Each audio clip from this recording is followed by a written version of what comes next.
Om Ajnanatimidandasya Jnananjana Shalakaya Chakshurun Militam Dhena Tasmai Shri Gurave Namah. Welcome to ISKCON of Silicon Valley. We're happy to be here in this sanctuary. And the purpose of ISKCON of Silicon Valley is to provide a base from which we can recollect our thoughts and fortify our practice of bhakti yoga, which is executed in 9 different ways, beginning with hearing, chanting, and remembering. And everyone in the world is hearing, chanting, and remembering something. But the point is that whatever we remember, we'll aspire for and we'll give our energy to. However, in the Gita, Krishna advises us that Yanti deva vrata devan pitrin yanti pratir vrata bhutani yanti bhute jayanti mam yajino pimam. That whatever you worship or whatever you put your energy into, you'll end up going to. And then in the overall science of Krishna consciousness and bhakti yoga, there's a description of how life in this entire universe is fraught with birth, death, old age, and disease. And that beyond this universe, there's a demarcation called the Viraja. It's a place that is not affected by the 3 modalities of the material world. But that beyond that, there's a realm of spiritual effulgence, which is coming directly from the body of the Supreme Personality of Godhead. And as we continue through that realm, we'll come to the spiritual planets known as Vaikunthas. Above the Vaikunthas is Goloka Vrindavan Dham, the topmost sphere within the spiritual region. Goloka namni nijadamni chaleta tasya devi mahesha haridam suteshu teshu te te prabhava nichaya vihitaschayena govindamari purusham tamaham bhajami. This is a description of the, in Sanskrit, of what I just said. So, those who understand that the human body is a special facility for practicing, meditating on the Supreme, take the opportunity to come together to practice the age-old tenets of bhakti, especially by hearing and chanting.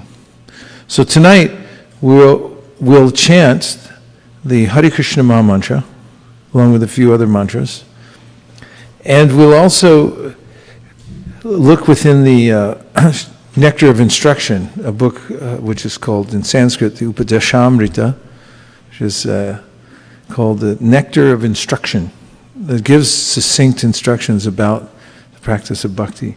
And hopefully we'll either take it as a reminder or we can take away some new ideas about how to practice bhakti that we can apply not only while we're here or listening online, but also when we get back home, where we have to make a lot of decisions and organize our lives in ways that will benefit us in the best possible way.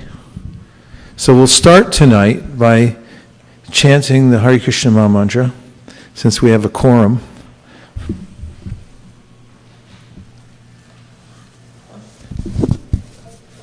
And the first mantra we'll chant is a mantra of obeisance to His Divine Grace A.C. Bhaktivedanta Swami Prabhupada, who is very dear to Lord Krishna in this world, having taken shelter of his lotus feet.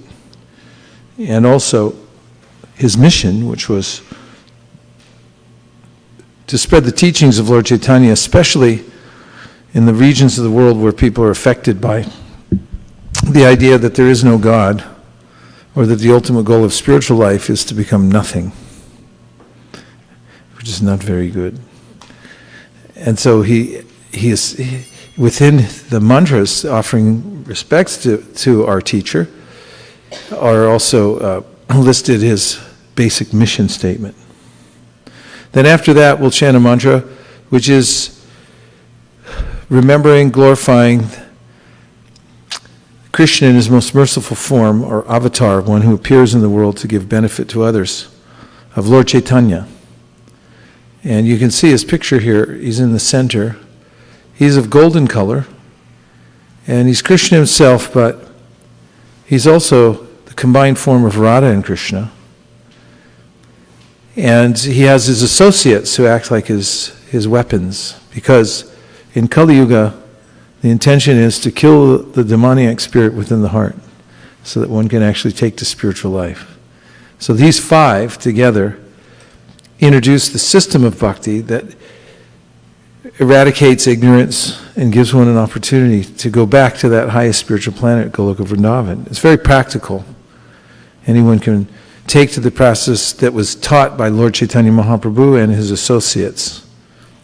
And if anybody wants to know more about that, there's a book called The Teachings of Lord Chaitanya, tonight available if you call in for a low, low price. Just now coming. The Teachings of Lord Chaitanya. It's like a PhD thesis paper. It goes from the very beginning teachings and the history of Lord Chaitanya to the most esoteric of his teachings. And there's never a dull moment reading this book. But if you call in tonight at the number you see on your screen, then we'll make one of those available to you. All you have to do is send us a one-page essay asking for the book itself and telling us why you want it. And here's the book, The Teachings of Lord Chaitanya. Write us a one-page essay telling why you want this book. It's got pictures of Lord Chaitanya. It's got the history. It's got the entire philosophy of Krishna consciousness here in one book. Needn't go anywhere else to understand Bhakti Yoga, just this one book. And we will send you the book. In fact, if you write us even now online, at least 2 paragraphs telling why you want the book. And it's got some good reasons in there. We will arrange to send you the book, so include your address. Okay? Thank you very much. Om Jnana Timirandasya Jnananjana Shalakaya Chakshurun Viditam Yena Tasmai Shri Gurave Namaha. Jaya Shri Krishna Chaitanya Prabhu Nityananda Shri Advaita Gadadhara Shri Vasari Gaura Bhaktarinda. Hare Krishna, Krishna Krishna, Hare Hare, Hare Rama, Rama Rama, Hare Hare, Gaur Premanande, Hare Hare Bol. So back in the 1980s, we used to, when we were, remember in St. Louis, Missouri, distributing books, oftentimes when we'd show a book and ask if someone would like to make a donation, people would answer that I'm broke, busted, and disgusted. And that was their reason why they couldn't give. It's actually an emotion, being disgusted, that is helpful in spiritual life.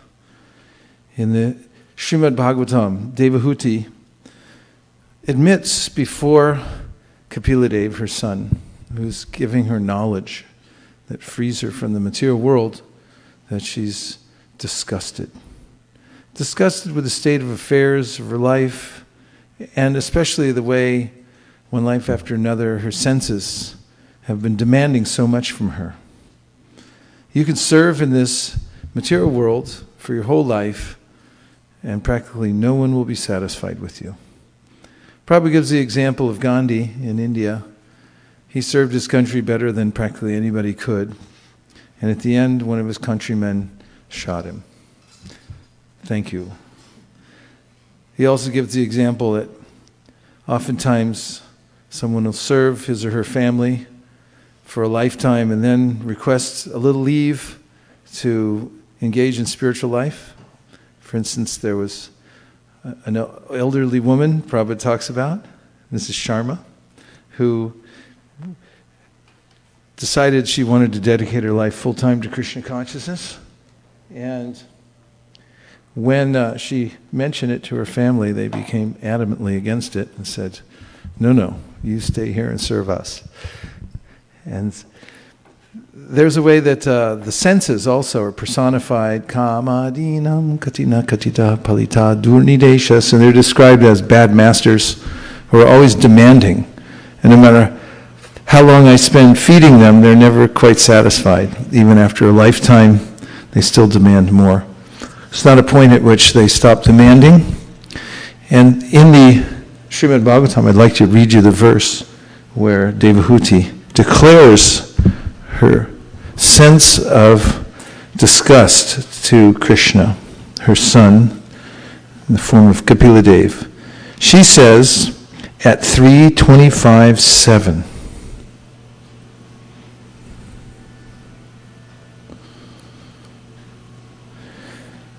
I am very sick of the disturbance caused by my material senses. For because of this sense disturbance, my Lord, I have fallen into the abyss of ignorance. Here's Srila Prabhupada's purport. Here the word asad indriya tarshanat is significant. Asat means impermanent, temporary, and indriya means senses. Thus, asat indriya tarshanat means from being agitated by the temporarily manifest senses of the material body. So, in the Bhagavad Gita and elsewhere, our situation is described here as embodied souls, that we have two bodies, and they're both called kshetra, a place where we perform our activities. And in the Gita, Krishna says, Kshetrajñam chapimam vidhi sarva kshetrishu bharata kshetrajnayor jnanam yatach jnanam atam mama. A person who is in knowledge is one who knows the difference between himself as the kshetrajna, or the one who knows the field, and the field itself. And it's further described how we have two fields of activity. One is the gross material body. It's made of earth, water, fire, and air. And then there's the subtle elements, which is the kshetra, called the psychological body, and it's made up of mind, intelligence, and ego. And one of those kshetras is newer than the other. Which one is it? Yeah, which one's newer? The gross body. You just got it recently, within the last, say, 17 to 63 years. And I mean, that's pretty recent, even in geological time. And then you have a very ancient kshetra that you've been carrying with you through many lifetimes, as Krishna describes in the Bhagavad Gita, Shariram yaravapnoti yat shapyukramatishvara grihit vaitani samyati vayur gandham ivashayat. Shotram chakshus sparshanam cha rasanam granameva cha adhishnayam manaschayam vishayan upasevate. Ukramantam stitam vapi bunjanan va gunavitam vimunanana pashyanti gyana chakshusha. There's a sequence of verses in which Krishna describes how we carry the subtle body with us. It becomes conditioned in a certain way, and therefore the subtle body gets accommodated by another gross body that fits the subtle body. And one who's trained in knowledge can see what's happening, that the person is ukramantam, stepping out of one body, gross subtle body, gross material body, sitam bapi, bunjanan bhagan, vimuranana pashyati, but a person who's not trained in knowledge can't see what's happening. So this is the situation of a soul in this world, that he or she is situated within a gross material body, and there's the what is called the temporarily manifest senses of the material body. You only get to keep them for a little while, and there's no lease agreement. They can be revoked at any second.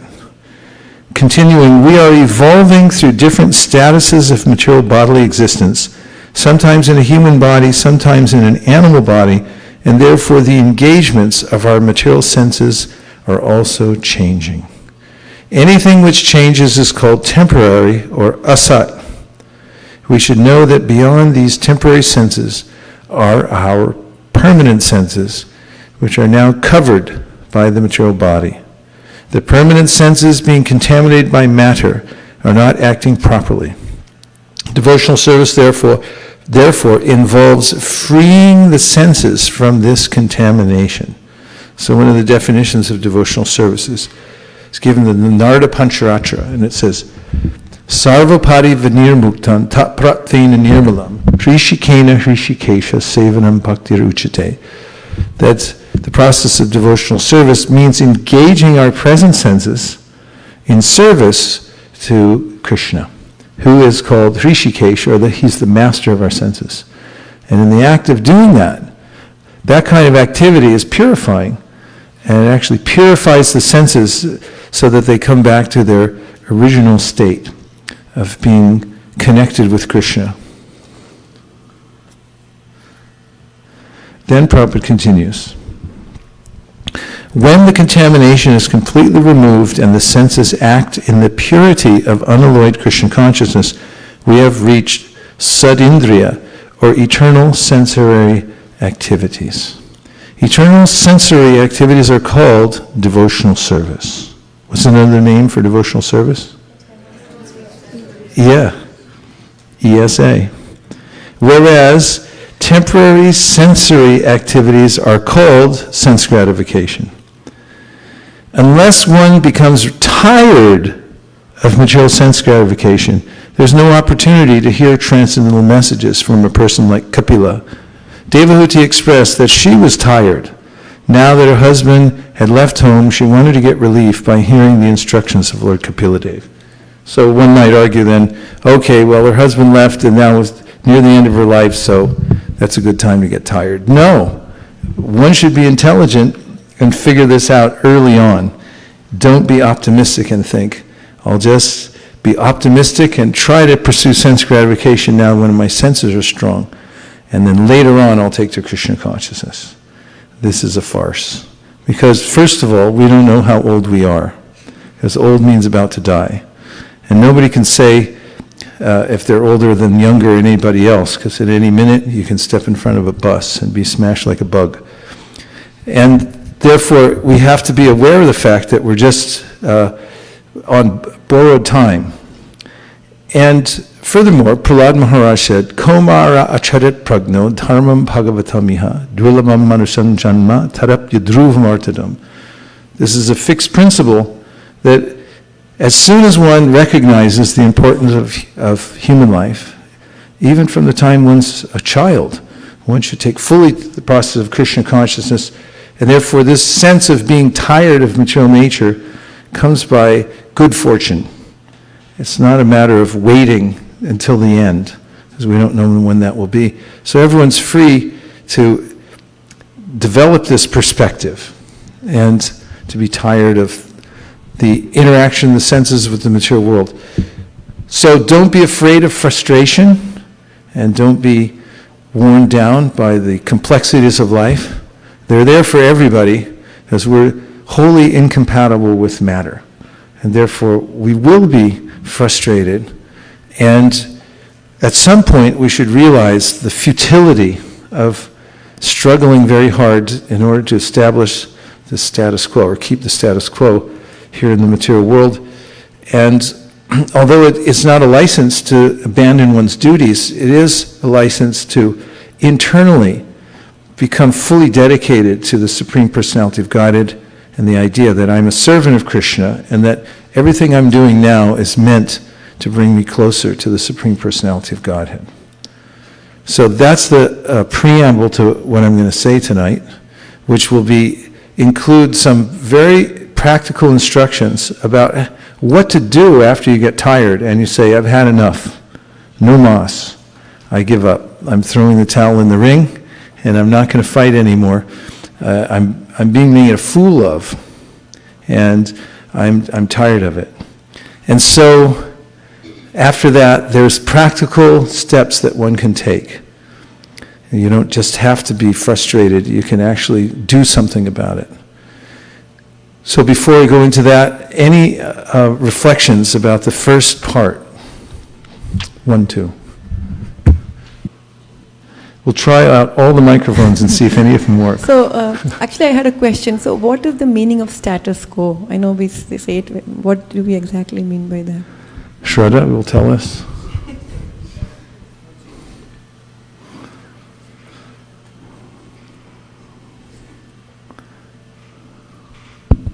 Status quo is a noun which means the existing state of affairs, especially regarding social or political issues. For example, they have a vested interest in maintaining the status quo. Origin is Latin, literally the state in which. That help? Status quo of the material world, Devamrita Swami describes as mass consensual trance. All agree not to notice that I'm being blasted by the time energy. If you don't say anything, I won't say anything. We'll just try to cover it up and keep moving. This is a status quo move, and we'll distract ourselves. We'll invent games, we'll put lines on the field like a diamond, we'll get a ball, wrap it up with pigskin, and we'll throw it at each other, try to hit it with a bat, and then we'll make a national pastime out of it, which we spend billions of dollars every year, advertise all kinds of goods you don't need, and we'll live in a dream world. And if anybody comes and says, this is actually counterproductive to human life, or, what are you doing, grown men running around on a field all day long, you'll be ostracized because you'll be asked to keep the status quo. Plato talked about this in his Liberation of the Cave Dwellers, where he said that material life is like people who've been chained inside a dark cave, and they're facing the back of the wall. And behind them, there's some lights from flickering fires. And what they're watching on the wall is just some dancing reflections and some silhouettes. And they take this to be the full reality. And somehow or other, one day, one of the inmates gets free and sneaks out of the cave, and then sees that there's a whole world, which astounds him. And he wanders around for a while and then comes back into the cave. Says, hey, there's a whole world out there. And then Plato goes on to describe how this person will be maligned and disbelieved and then ostracized. Don't say these things. This is heresy, that there's something more. So this is the idea of keeping the status quo. I'll just ignore it. Death is part of life, and I'll go on. But actually, we're meant to become disgusted with the idea that I have to inhabit this body for some time and then give it up and go to a whole different destination. This is the definition of torture. Everyone wants to stay in an actual status quo, but you can't in the material world. The word travel comes from the word travail, which dates back to a word that means instrument of torture. So you're constantly pushed to move along to somewhere else. And so the soul is described, Brahmanda Brahmate Kon Bhagyavan Jiv. He's wandering the material world, traveling, without ultimate purpose, until he becomes fortunate and meets a spiritual master who tells him that, actually, you're not part of this world. You're not a cave dweller. There's a whole other world out there. And there's a way to reach that world. So Chaitanya Mahaprabhu said, the devotees are like a Vaidya, a doctor. And they carry with them two things to cure the disease of the conditioned soul. One of them is hymns, and the other one is instructions. There were a couple more reflections. Devavrata Prabhu. I was just appreciating the point that you said about frustration of life should encourage us to become internally absorbed as a servant of Krishna. And I've noticed in my practice of Krishna consciousness, the speed at which I become frustrated with material life has accelerated since coming in contact with the holy name and since coming in contact with the devotees. In what ways would you say? Well, like, what are some of the symptoms? I just see how limiting the material body is in the practice of devotional service, like you want to work really hard on book distribution, but then the body can't keep up sometimes with the degree you want to be going at. It needs to rest, it needs to eat. And then you do all these things that really slow down our desire to serve. And so many things prevent us from engaging in the practice to our full capacity. So this is a good way to get a spiritual body.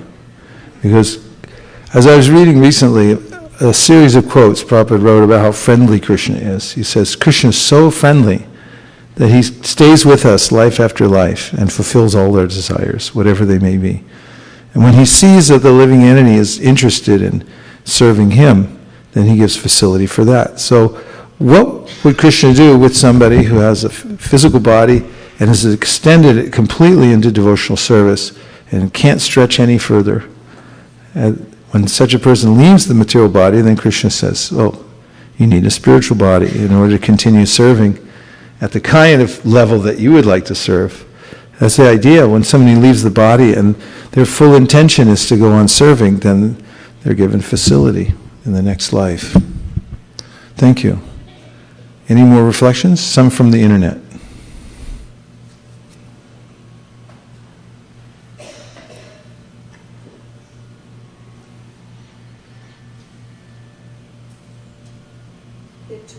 There are two there. Okay. One is from Sashireka Devi Dasi. She's saying, sharing a reflection, that we all are fighting with our mind, even though we know it's our mind which is causing us misery. But we continue to suffer like this. Thank you, Prabhu, for reminding us, only with constant reminder we will be able to cross this ocean of misery. Yeah, so the reminder is something that Chaitanya Mahaprabhu mentioned is important. You could be described as sambandha gyan. Sambandha gyan means knowledge of our relationship with Krishna and our non-relationship with the material world. The Vedas say, asango kyayam purushaha. Actually, little jiva, you have no relationship with the material world. It's dead matter. We're not like matter at all. Matter is completely foreign to us. That's why it's so frustrating. It's like, why are you falling apart? Why can't you just work? When I think work, why don't you work? The more subtle we become. I saw somebody was demonstrating a device the other day. He puts it on his head, and then he thinks of something that he wants to look up on Google, and then it just searches for it because it interprets his thoughts. Have you seen that? Google Assistant? Well, it's not like, hey Google, I want this. He's just thinking it. Yeah, I saw that. Yeah. You saw that? It's a little scary, but anyway, there's ways in which we're always trying to make things more subtle because we're subtle beings, and even that we won't be satisfied with. It'll probably be confounding in the end because there'll be ways in which, there's a little machine following our thoughts or something. But the fact is that that sense of frustration is always there, because we're incompatible with the material nature, and being reminded on a regular basis every day that you're not part of this world, you're actually part of the spiritual world is important, because the material world's a big cult. It's a total fanatical cult scene here in the material world, because everybody's subscribing to the same idea that, I'm meant to be here, I am my body. That's very cult-like, pretending to be something you're not, putting on a uniform, and walking around and doing crazy stuff. It's actually insane. So we should break away from this dangerous cult of the material world and become real people again, real citizens, lovers of the Supreme Personality of Godhead, free from the influence of the material senses. Break free from the cult of the material world. Okay, and the second question was? These are coming up are comments from Facebook, and this is so funny. One is that Gina is saying that about the book, the Teachings of Lord Chaitanya. She says that I don't have the book, I haven't seen that, but from your description of it, it looks like it's a book that one should have. Okay, that's one reason. What's your second one? Yeah, just give me 1 second. I'll ask it. Gina, you got to send us your address. We'll make sure you get this book. Yeah, yeah. Gina, you can post the address on Facebook. Oh, maybe separately. I'll get in touch with you separately. And then there is Flickr Rawson. So that name kind of threw me off. But it's not our Flickr, I guess. Well, in this crazy material world, we need the CC book because we are broke, busted, and disgusted. Watching from Minneapolis Airport. Yeah, you definitely got yourself a book. Yeah. You get a book, and you get a book. And then Suraksha Makam says, teachings of Lord Chaitanya. Who would not want to get such instructions from none other than the most merciful incarnation of the Supreme Personality of Godhead in this Kali Yuga? I would love to get the book. 3 books. Okay, keep track. Somebody keep close track, and we'll make sure we get them out to you as soon as possible. Thank you. So now, what to do about this? So I'm in a state of perplexity. This is Devahuti. Feel free to be as perplexed as you wish. Don't think it's abnormal. It's very normal. These are the most high-minded beings you can find, Devahuti. The mother who was able to give birth to an avatar, as an example. And if she's frustrated, broke, busted, and disgusted, then we have every right to be. In fact, we should be. If we're not, then maybe we haven't broken free from the mass consensual trance and the cult of the material world. So, how to get free? This little handbook here tells you how to break free from the cult of the material world and join the free residents of the spiritual world. And such commonsensical instructions herein, written in the Sanskrit language. Only high beings write in Sanskrit.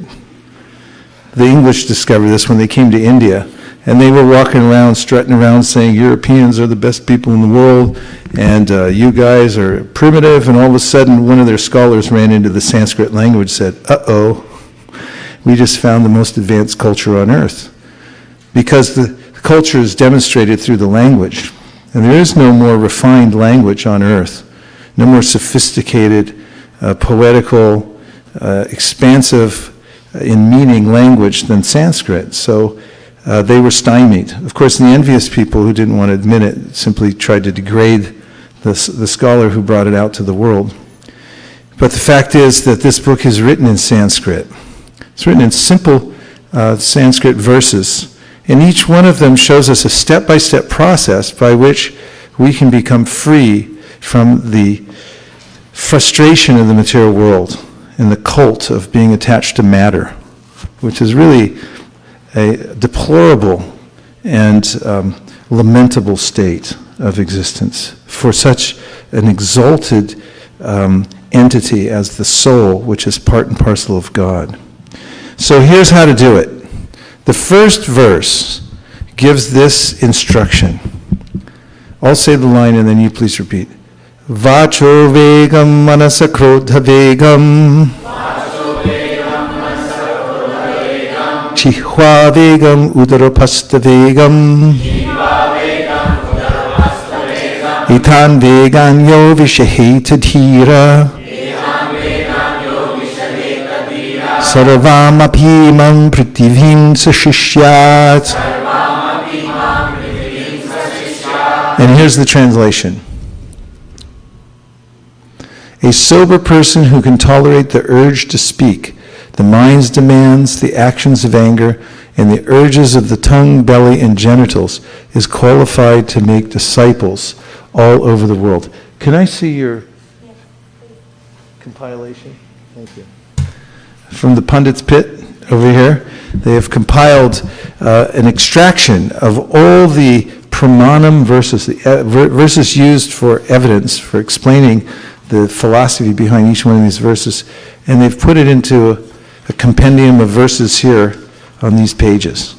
Now, an interesting way to go through any of these books, since we won't have time tonight to read all of the purports, is to take a sampling of the verses that the author has used within the purports, because then we can get a trail of which way he's going, his thought process. And also, when giving a presentation, it's helpful to, in your mind, line up a logical progression of verses that you'd like to present, because they will guide you in how to present the philosophy in a systematic way. Yes? I wanted to ask whether the Pandit Pit would like to share this document with all of us. It might cost you, but let's ask them what they think. Right now, we still need to sort through those shlokas and see which ones we need to keep, and then after that, we're working on a final PDF, and then we'll be giving it out. Okay. When you said PDF, I thought you were going to say a PhD thesis project. You could write your PhD thesis on any one of these verses, or on the entire book itself, or on Rupa Goswami. So,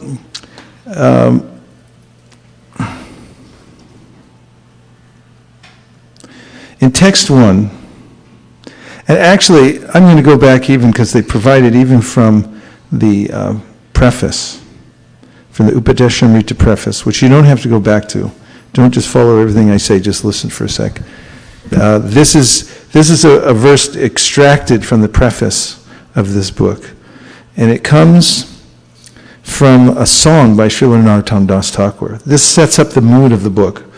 Rupa Raghunatha Pade Hoibe Akuti Kabe Hama Bhujaba She Jugala Piriti. When I am eager to understand the literature given by the Goswamis, then I shall be able to understand the transcendental loving affairs of Radha and Krishna. So this indicates something very important, and that is the efficacy of Shastra. Those literatures which are coming down through the great masters of bhakti, who are intimate associates with the Supreme Personality of Godhead. And in our line, coming from Sri Chaitanya Mahaprabhu, the 6 Goswamis of Vrindavan were the most intimate followers of Sri Chaitanya Mahaprabhu, both in Vapu and Vani, some of them more in Vapu, personal association, and Vani, and others of them in Vani only. But they explicated the entire philosophy of Krishna consciousness as described by Srinivas Thakur, that in such a way, Nana Shastra Vicharanaika Nipuno Shadharma Samstapako Lokanam Hitakarano Tribhuvane Manyo Sharanyakaro. They took the time to compile the most important parts of the Shastra so that the people in general, Lokanam, all over the world, could take to the simple process of bhakti yoga and become successful. So one should be connected to these teachings. It's a very important aspect, and that's what it means here. If you don't follow the 6 Goswamis of Vrindavan, then it will be impossible to imbibe the mood of Chaitanya Mahaprabhu perfectly. But following the servants of Chaitanya Mahaprabhu, and we'll get a perfect idea. Now in this first verse, Prabhupada from his purport has given this verse from the Srimad Bhagavatam 619, Sri Raja Uvacha, Drishva Shrutpabhyam Yat Papam Janam Apyatmanohitam Karoti Bhuyo Vivashaha Prayashchitam Atokatam. Maharaj Pariksit said, one may know that sinful activity is injurious for him because he actually sees that a criminal is punished by the government and rebuked by people in general, and because he hears from scriptures and learned scholars that one is thrown into hellish conditions in the next life for committing sinful acts. Nevertheless, in spite of such knowledge, one is forced to commit sins again and again, even after performing acts of atonement. Therefore, what is the value of such atonement? So this indicates the onerous situation of being embodied, and that is that one may develop such an affinity for asat, or the temporary material world, that one is said to be addicted to it. And even though one has an awareness that I'm being tortured by this addiction, still one can't give it up. Does that in any way, shape, or form sound familiar to any of you? 1, 2, 3, 4, 5, 6, 7, 8, 9, 10. So we're in a struggle with the material nature. And here it's being said that it can't be done artificially. There has to be a deep-rooted solution that brings us to this point that the primary verse number 1, is telling us to be able to control the senses. And it starts off with vacho vegam. Vegam means an urge. There's an urge to speak and say any old darn thing. When we have these japa seminars that last a few days, and I remember the last one we went to was out in the desert somewhere. Where was that desert? What's it called? I forget. It wasn't Death Valley. But it was noted that part of the seminar would include 1 day of silence where all we do was chant, no talking. And I remember when we were going there, most of the people who were attending the seminar said that was the part that they dreaded, is not talking for 1 whole day. As if you think about it, the tongue always wants to just move and say all kinds of things, and you say, no talking. For how long? 5 minutes? No. 1 full day. Don't say anything to anyone. And it's a scary concept, because the tongue is so addicted to speaking anything. And then I remember when we were there for some time, and we had reflections the next day after that day of only chanting and no talking to anybody. It was Giriraj Maharaj was there, and he said he felt a great relief, because he said, I realize how much time I spend when people come and ask me a question or they say something to me, and I'm thinking, what do I have to say in return? Like say, how are you? It's like, fine, I guess, how are you? Like, there's a constant engagement as we move around the world and talking to others, thinking what to say. A lot of it's mindless. And it's a great urge, and it's also the interactions we have are not necessarily fulfilling. So the point isn't to become completely silent, but it is to be discriminating and to realize the tongue is like the rudder. It's even shaped like a rudder, and our body is like a boat. And the way we speak will determine which direction we go. It also determines what's in our heart as well. So that's why this verse is describing how a person who can control the speaking urge is a self-realized person, because what's inside necessarily comes out through the speaking. So this is described by the acharyas when they talk about the way in which there are verifiable symptoms of a self-realized person. And anybody can imitate crying and so forth, and I've seen it before. There was a man on a bicycle, and all day long he'd drive around, go over down a hill, and every time I'd see him, he was crying. And I couldn't, how can you tell from somebody crying whether they're actually spiritually advanced or not? But then when he started speaking, and he spoke all nonsense, then I said, well, I don't think that's a spiritual symptom. So this is something that Krishna mentions in the Bhagavad Gita, that a person is known by what he or she speaks. It comes out. So this is a very substantial verse.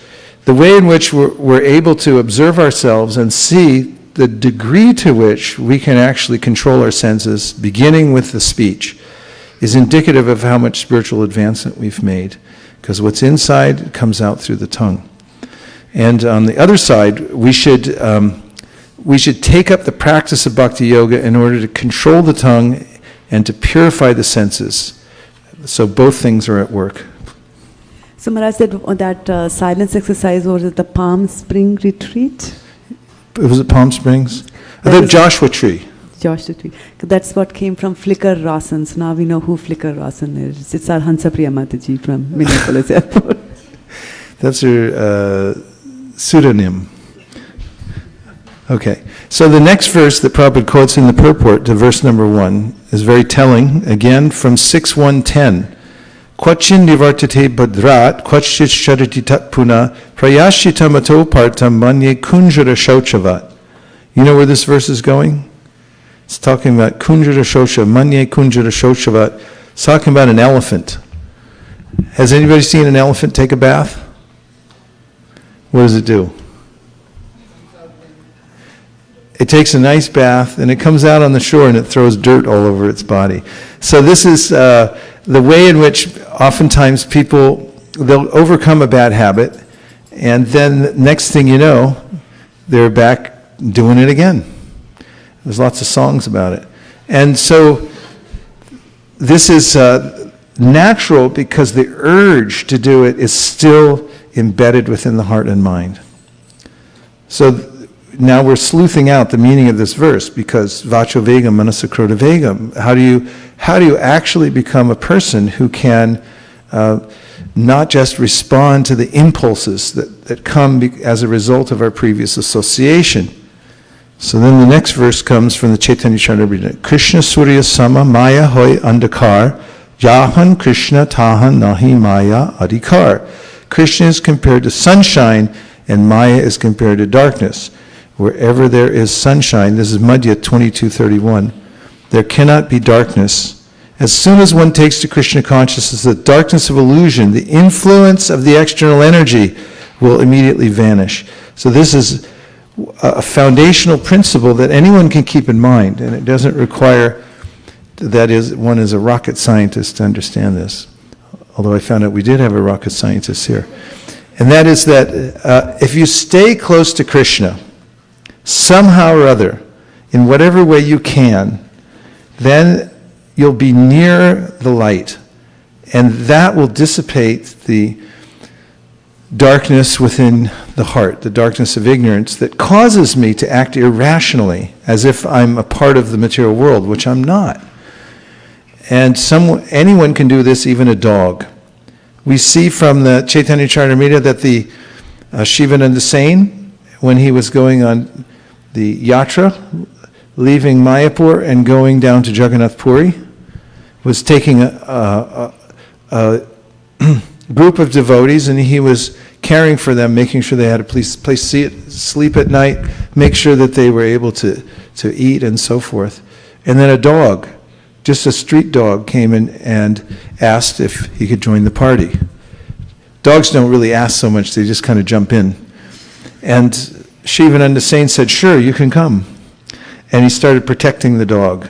And he told the cook in the yatra that every night you have to make sure to feed the dog rice. And then when they came to the boats to cross the river, many of the boatmen said, "No dogs." Shivananda Sain said, "I'll pay you extra, because he's with us." And the dog followed all the way to Jagannath Puri, got the association of Lord Chaitanya Mahaprabhu, and became a liberated soul, is the story.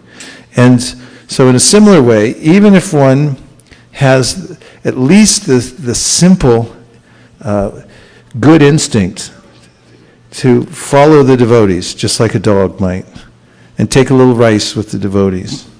At night you can just sleep nearby, and if anybody comes by you can just get up and bark. And this is what Bhaktivinoda Thakur writes in one of his songs. He said, this is the position I'll take. I'll just be a dog in your service, and I will live in the yard. You and your associates, you stay in and you speak about Krishna and do your bhajan, and I'll stay outside and guard the house. And then whenever you're done eating, you just throw the scraps into the yard, and that's what I'll eat. If anybody comes to bother you, I'll scare them away. And that will be my position. So if someone becomes dedicated to Krishna in any way, and even in the most simple way, if you stay close to Krishna because he's the sun, then you become illuminated and purified by that association. So then, Prabhupada quotes from the Srimad Bhagavatam again. He said, Nayad Vachas Chitrapadam Harir Yasho 1.5.10 Jagat Pavitram Pragranita Karichit Tadvayasam Tirtimushanti Manasa Nayat Rahangsa Niramantu Shikshnaya. All these are keepers. Yeah. Those words which do not describe the glories of the Lord, who alone gives can sanctify the atmosphere of the whole universe are considered by saintly persons to be like unto a place of pilgrimage for crows. Since the all-perfect persons are inhabitants of the transcendental abode, they do not derive any pleasure there. Who knows why Prabhupada gave that verse in the purport? Yes. Please pass the mic back to Sundarananda Prabhu. He's in the plaid shirt in the back left corner. Lumberjack shirt. It's because the verse talks about Vachavegam, which is controlling the speech, and so the words which doesn't describe the glories of the Lord are considered to be. So my thinking is the connection between the speech and. So much so, and this is a really good direction you're going, so much so that in the chapter this verse comes from, Yad Vachashchittapatam Harirsho. This is Narada Muni speaking to Vyasadeva. Vyasadeva is a literary incarnation of Krishna, and his guru is Narada. That's a hard service to preach to Vyasadeva. What are you going to say? But he said that you wrote all these Vedas, you wrote all these Puranas, Mahabharata, Bhagavad Gita, everything, you didn't go far enough. He's telling him that what you've spoken so far isn't good enough. You have to speak more directly about the Supreme Personality of Godhead, because anything that doesn't directly connect to the Supreme Personality of God, he said, acts in various forms to agitate the mind, the way the wind agitates a boat on water, which has no resting place. On the other hand, he said, Nayad vachas chitrapadam harir yasho jagat pavitram praganita karichit. Whoops, I'm saying that verse. I meant to say, Tadvag visargo janataga viplavo yasmin prati shlokam abhadyavatyapi namanyanantasya yashon kitaniyat shinvanti gayanti grinanti sadhava. That if you're talking Krishna consciousness, even if you're not very eloquent, even if you don't pronounce it right, even if you skip a word here or there, because you're speaking Krishna Katha, it's revolutionary. It'll have its effect. And on the other side, if you write all these fancy literatures, but it doesn't connect to the Supreme Personality of Godhead, then basically you're just engaging in an activity that is worthy of crows who eat garbage. Or anything. They'll eat anything. They're omnivores. That means whatever it is, it's fine with them. And that's what those who are non-discriminating are like in the manner of speech. And in the matter of hearing, they hear whatever it may be. That's like crows. So now we're starting to see that there's a practical way in which that one can refine one's senses. Power of speech, power of hearing, all of one's indriyas can be engaged, especially beginning with hearing and chanting. And it starts with this process of hearing Krishna Katha. If you hear Krishna Katha in the association of devotees, you'll develop the strength to overcome the Vegas. And why is this important? It's mentioned in the first verse itself. Vacha vegam manasa krodha vegam chihva vegam udaropasta vegam etan vegam yo vishaheta dhira sarvam apimam pritivim sashishyat. What basically says, if someone is able to overcome the urges of the senses, then such a person becomes the spiritual master of the whole world. Everyone becomes that person's disciple, and the reason is because normally the senses are the rulers of this world. Everyone's beholden to the senses. Even Muchukunda, the great king, and when he prayed to Krishna, he said, everyone thinks I'm a big emperor king, but I'm a slave to my senses. Therefore, the senses are the actual gods of this world, and they control everybody. If someone is able, through the practice of bhakti, to overcome the urges of the senses, starting on the most basic level, that person becomes qualified to lead others. Otherwise, one's being led by one's senses, and whatever one says is not so useful. Okay, we'll take a few reflections or questions. Yes. I just remembered when you said, that like poetry for Krishna, even if the composition is not perfect, it's still perfect because it's about Krishna. So I was reminded about Gunaraj Khan from Kulinagram. I think he wrote something about Krishna. Krishna, the son of Nanda Maharaj, is my life and soul. And I think the poetry was not very like grammatically or it's not. But Chaitanya Mahaprabhu said that I'm sold in his hands because of the mood. I don't remember the details. But You got most 98% of the details. It was called Sri Krishna Vijay. Gunaraj Khan was a great king, and he wrote this book that is, Prabhupada said, a staple. It's been read, for hundreds of years. He said everyone should read this book. And then Chaitanya Mahaprabhu, because it said in the book itself that Shri Nandanandana Mor Prannath, he said Nandanandana Krishna is my life and soul. So then Mahaprabhu said, all right, whoever wrote this book, he's very dear to me. Not only that, everyone in his whole village is dear to me. Not only that, even a dog who lives in that village is dear to me. So bhakti is so powerful, if that sentiment is felt anywhere, that Krishna is my life and soul. It doesn't matter what else is going on. You can be a dog running around. If you're in that village, you get considered, Mahaprabhu says, you're in. You're good. You're good. Yeah. So this is the power of bhakti. Nothing else has the same effect as a pure bhakti does. It's not, what verse am I thinking? Nayam sukapa bhagavan, dehinam gopikasta, jnaninam chatmabhutanam. Last line. Yatha bhaktimatam iha. Got it. So Mahaprabhu quoted this verse several times, and he said from the Bhagavatam 10th canto, and it says that nothing is as powerful as bhakti, this pure sense that Krishna is my life and soul. And he says you can be a jnani, big jnani, you can be a big yogi, you can be a big materialist. It doesn't impress Krishna at all. But if you have a tiny little bit of bhakti sentiment in this world, then Krishna thinks this person belongs to me.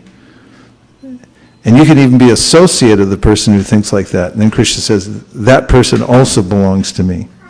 You can even be a dog that lives in the same house or village of that person. Krishna says, that dog belongs with me. Bhakti is so powerful. What are the things? Anything? Okay. Yes. I remember in Prabhupada's purports of the Srimad Bhagavatam, he says that the Srimad Bhagavatam is, association with the Srimad Bhagavatam is as good as association with Krishna personally. So I was just thinking that if we can just develop eagerness for hearing Krishna Katha, it's a tangible way of developing eagerness to associate with Krishna. Yes, and this Jiva Goswami mentions in the Bhakti Sandarbha. He said there's a direct correlation between your desire to hear Krishna Katha and your advancement in Krishna consciousness. The two are synonymous. To the level that you've developed a desire to hear about Krishna, to that degree you're advanced. And this is also confirmed by Kapila Dev. He describes devotional service that's affected by the mode of ignorance, devotional service affected by the mode of passion, devotional service is affected by the mode of goodness, and then he gives a verse that describes devotional service that's transcendental. Madguna shuti matrena mayi sarvagahashaye manogatir avichina yata gangam vaso buddha. Then Lakshanam bhakti yogasya nirgunasya hudharitam. Ahaitu ki avyavahita sa bhakti purushottame. So this is the definition of transcendental bhakti. And it means that when one's mind chases after Krishna Katha, when you hear it and your mind naturally goes there. It's like animals. I used to have cats when I was a kid. And you put the can opener. As soon as they hear it in the other room, they come running in. We're getting fed. I heard the can opener. And so, in the same way, a person whose mind has reached this purified state, when he or she hears anything, one fragment of Krishna Katha, What to speak of, there's a game going on in the back room where people are leaning into the Bhagavatam. They want to be there. They can't be anywhere else. They can't imagine being somewhere else and missing even like a sentence. And this is, in the poetry, says the mind is drawn to it just as the rivers, the Ganges is drawn to the sea. Inexorably, it never stops. Nothing can stop it. And that the symptoms of bhakti, lakshanam bhakti yogasya nirgunasya hiraritam, that is beyond the modes of nature, means ahaituki avyavahita. It's causeless. There's no any reason. I don't want anything in return, and I also never stop. Sab bhakti purushottame. This is real bhakti. What else? Yes. I liked the story about the dog and how he spent a lot of time with Chaitanya Mahaprabhu and how he became a liberated soul in the end, and that just shows how powerful like devotional service is, or like association of devotees is. Yeah, it's a charming story, isn't it? And it's interesting that it starts at the beginning of the Antya Lila, which is the most esoteric book on bhakti in the universe. And it starts off with a story of how simple bhakti is, that if a dog gets attached to a Vaishnav, then he's in, and he goes back to Godhead. Yes? I was just reflecting on this verse. It kind of relates to the topic of sense gratification, and like in the teachings of Queen Kunti, where she mentions like Maya Janavika Achanam Ajana Doksha Jamavayam Nalakshimud Dishya Nata Nata Deroyata. And the translation to that was, being beyond the range of limited sense perception, you are the eternally irreproachable factor covered by the curtain of diluting energy. You are invisible to the foolish observer, exactly as an actor dressed as a player is not recognized. And I thought this verse was very powerful because it kind of shows how we as living entities are so covered by ignorance and like sense gratification, that beyond it there's actually something more, and something that is worth chasing rather than the temporary changing things in the material world. So, well done. Bharat, I'd like to hear what you think about our methodology of extracting the pramanam verses from the purports. Do you think we're well served doing this? We extracted the verses from the purports. I think it's useful because we get to know what the purport's talking about without spending the full time of reading the purpose. Like if we have a shorter amount of time, we can look through all those verses and get the understanding of it. Nice. Okay, good. You agree? Yes. Okay. Yes, another question from the internet. So far, only 3 takers of the teachings of Lord Chaitanya. Anyone online who's listening, and you can write 2 reasons why you'd like to have this book, and write it in. We'll send you the book right away. This is from Manharini Devidasi. Dandat pranams to you. How can we engage senses which are grossly engaged in material world for so many births? There is a retaliation by these senses. That's really true, retaliation. Krishna talks about this in the 11th canto of the Bhagavatam, when he's speaking to Uddhava about the process, different processes of yoga, and he said sometimes people, they take up their own ideas besides bhakti of how to control the senses, and one of them is fasting. Doesn't mean fasting on Ekadashi, because that's transcendental. But it means that they'll fast for long periods of time, thinking that in a military way that I'll dam them up, I'll stop them. And then he says, what happens is they come back and retaliate later. They'll come back after 4 or 5 days of fasting and they'll say, all right, you held me back, and now you're going to pay. Now you eat twice as much. And so yes, there is a way in which the senses will demand even more. They can retaliate against us. Therefore, Srila Bhaktivinoda Thakur says, Sharira vidyaja jodindriya tahikal. Everyone will come running now from her. Class is over. The fact is, Bhaktivinoda Thakur says, he says, the senses are a network of paths leading to death. And of all the senses, the tongue is the most voracious and difficult to control.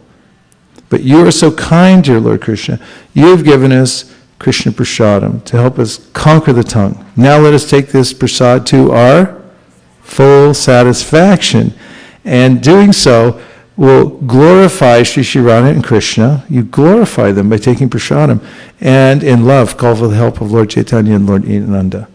That's what Bhaktivinoda Thakur says in a subsequent prayer.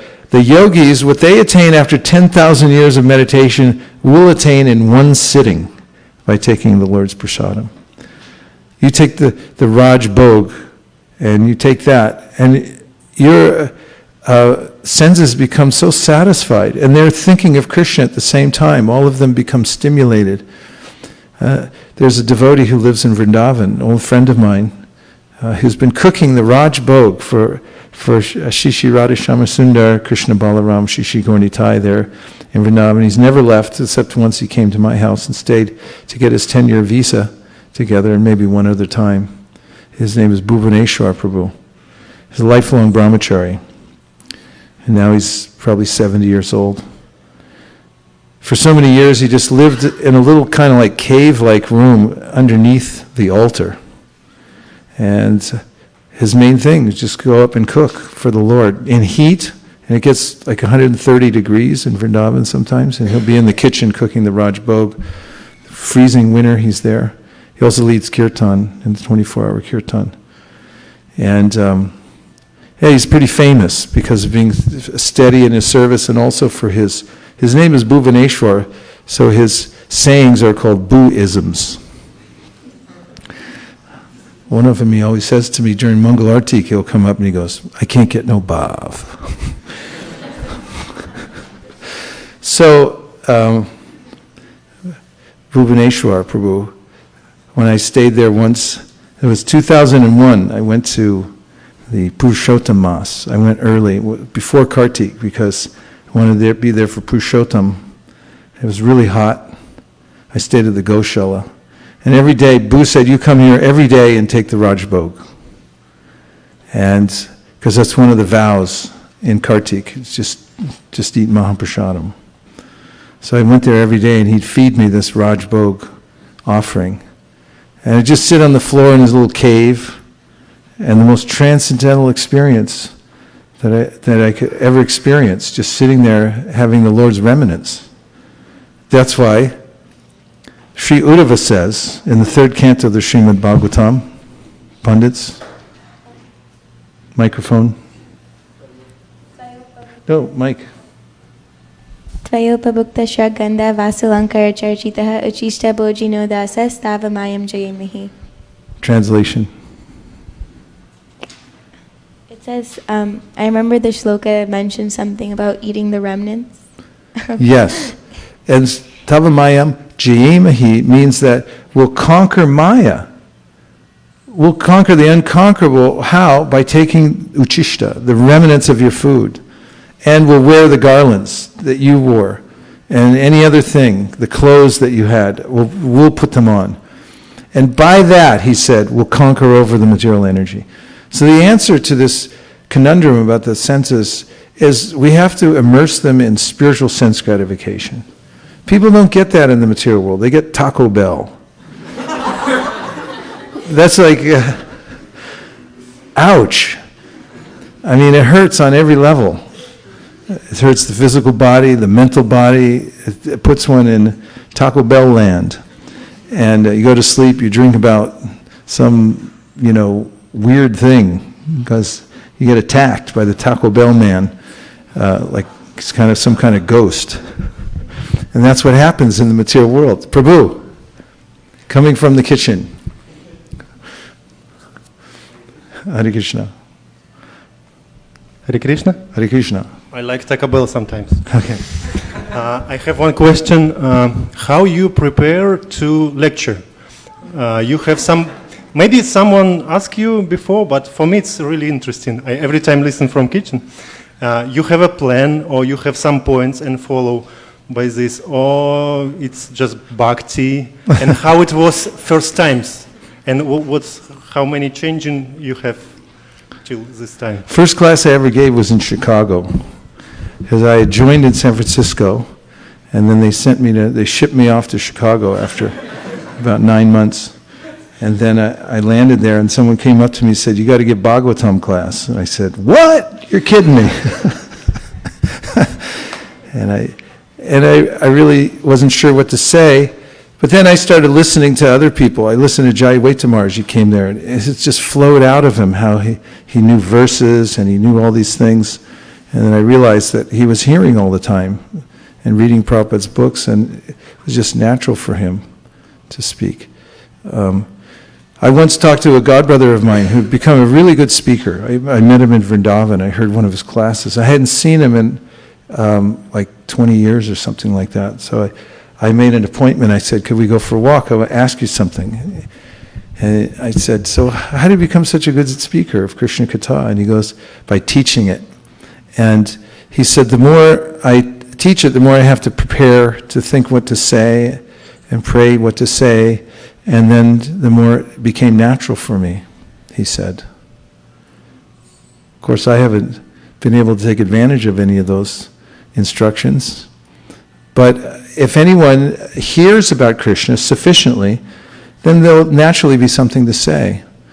And so there is a way of preparing for class, which you can write everything down and calculate what you're going to say. And there's another way in which you just use every minute to hear Krishna Katha and depend on Krishna when you sit down to speak. Both ways are okay.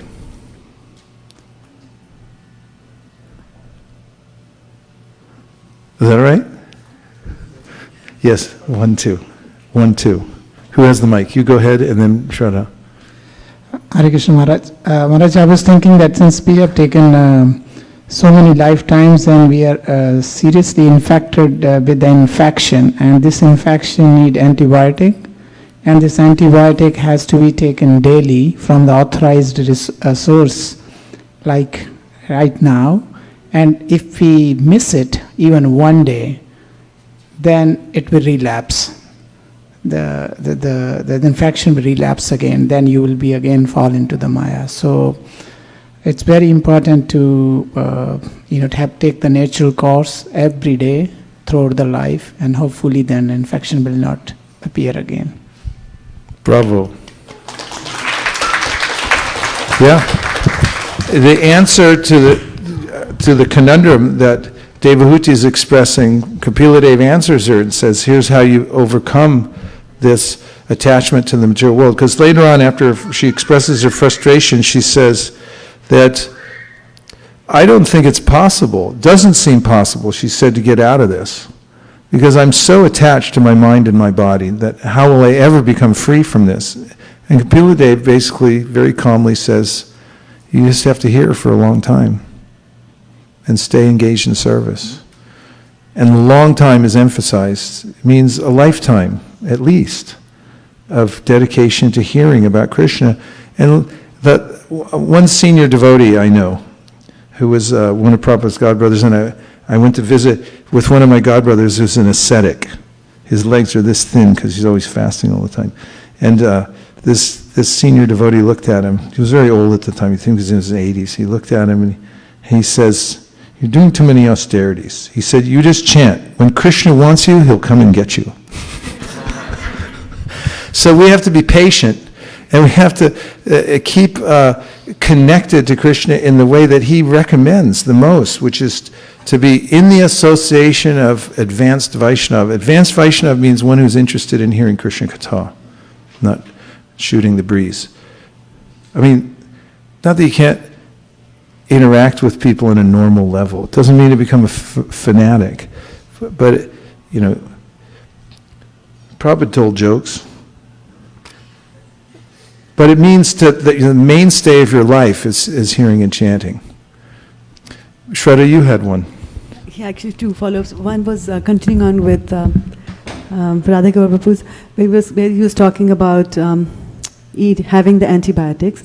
I was thinking about the verse in Ishopanishad which talks about Shuddham Apapavidam, where it is antibiotic, antiseptic and prophylactic.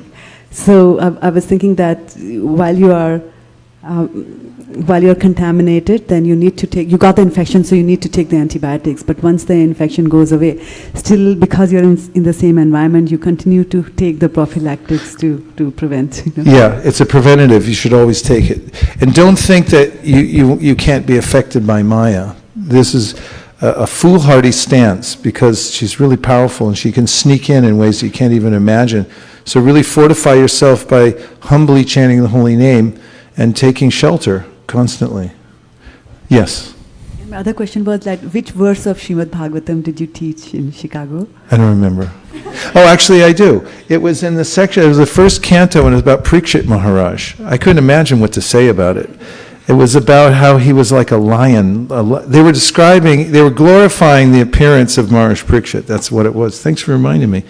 And it was a verse that described how he was lion-like. And I was thinking, this is not philosophical. What am I going to say? What am I going to possibly say about this? But it's good for everybody to practice speaking Krishna Katha, because whatever you know from the Bhagavad Gita, if you teach it to other people, it will begin to expand in your life and your vocabulary will expand. It's good to make mistakes and also run into sections that you can't explain, and then you go ask somebody else, what would you say about this? That's how you grow in your repertoire of being able to preach Krishna consciousness. Oftentimes when I listen to Prabhupada, which is almost constantly now, thanks to Bali Mardan Prabhu, he gave me this little device for my birthday. Watch this.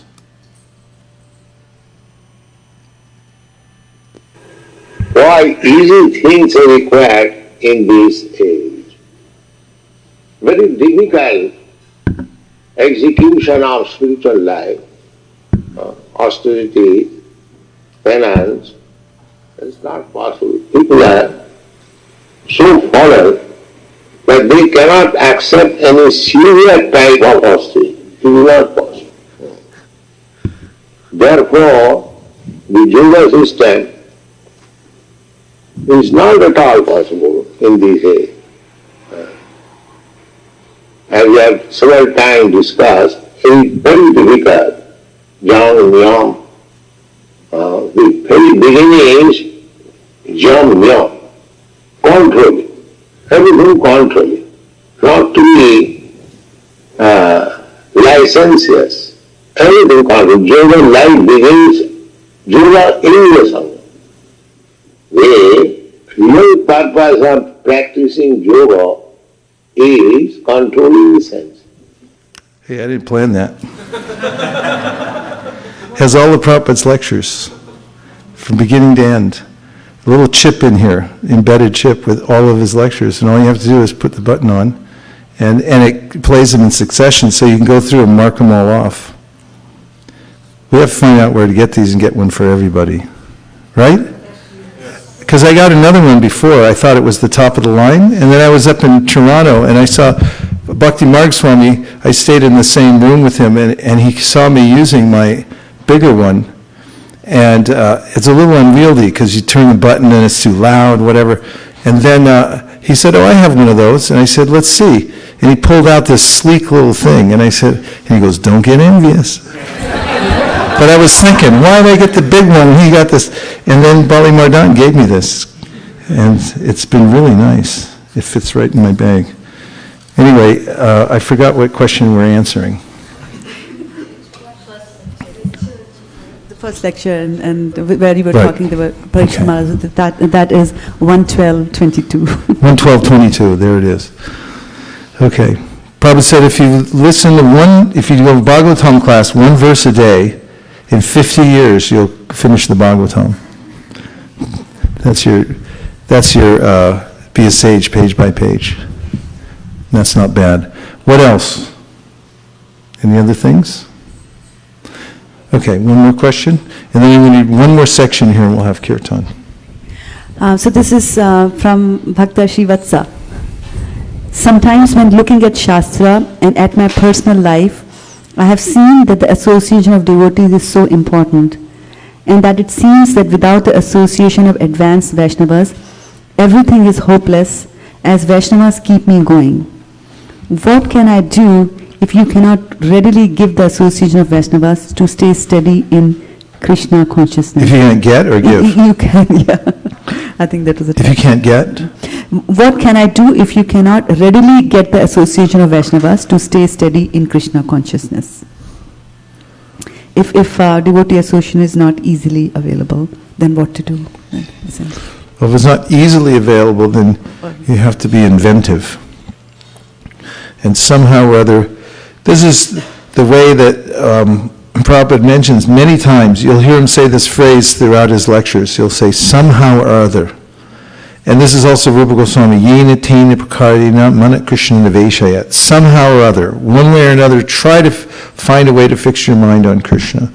And so, if you find yourself without the opulence of having lots of association, then figure something out. Like Prema Niketana in Delhi, he had some health problems, he couldn't go out.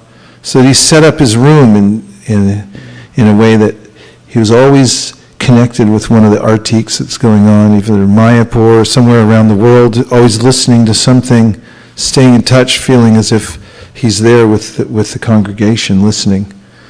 So you have to be inventive and find some way to connect. It's like devotees in prison.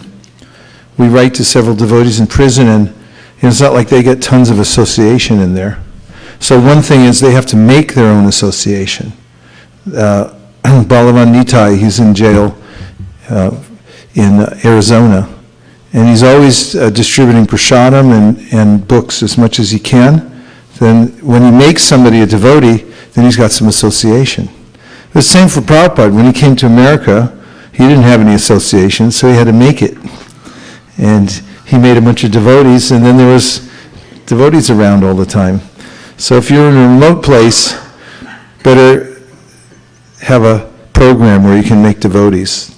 They'll come and then they'll be part of your sangha, and then you'll be happy.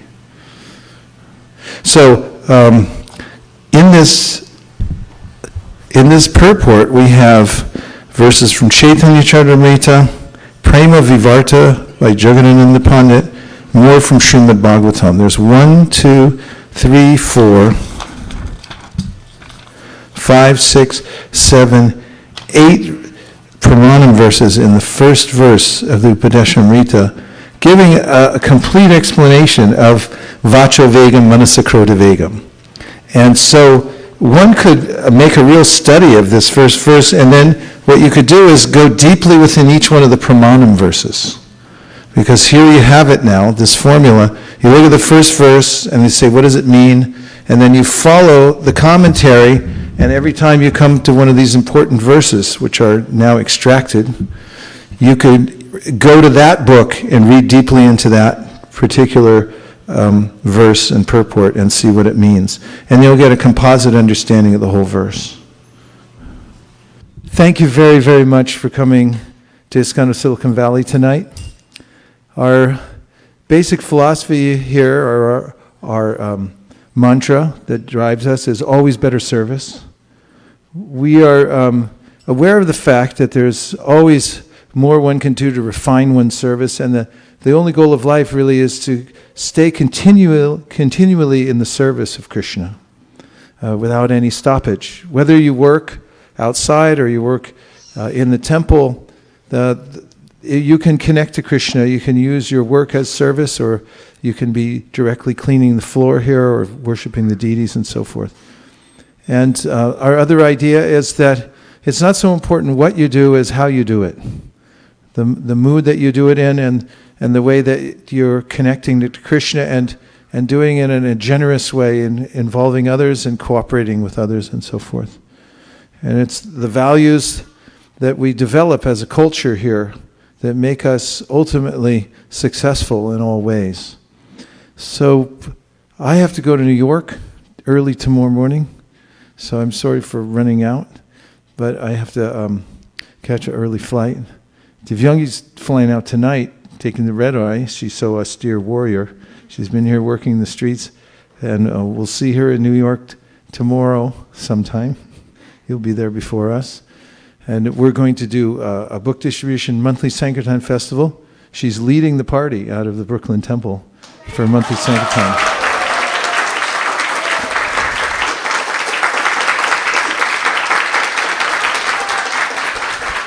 And please take care of each other. It's very rare that we have this opportunity for Sangha. We don't know how long Krishna will allow us to be together. So while you have the association of devotees, really relish the association of devotees, no matter who they are, where they come from, and take good care.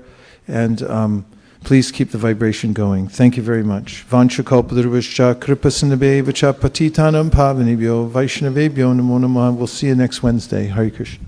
Nachari Armarman, Nachari Armarman, Nachari Armarman, Nachari Armarman, hey, Nachari Armarman, Nachari Armarman, Nachari Armarman, Nachari Armarman.